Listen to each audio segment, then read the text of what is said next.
আসসালামু আলাইকুম। মেহেরপুর জেলা গাংনী থানা কাথলি ইউনিয়নের কাথলি গ্রাম বাজার। এটা সকাল 6টা বাজে, এখন প্রায় গুড়ি গুড়ি বৃষ্টি নেমেছে।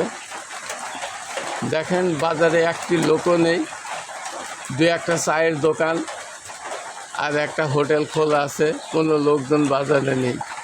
বাজার নীরব নিস্তব্ধ।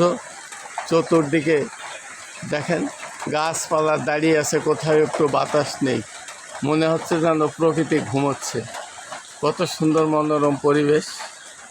দেখছেন বৃষ্টি নেমেছে, কিন্তু জোরে না, সেই টাপুর টুপুর বৃষ্টি যাকে বলে সেই রকম বৃষ্টি। গাছের পাতা থেকে আবার টিনের চাল এইভাবে গড়িয়ে পড়ছে বৃষ্টি, দেখতে পাচ্ছেন। আশা করি কেমন লাগলো জানাবেন। ধন্যবাদ। আসসালামু আলাইকুম।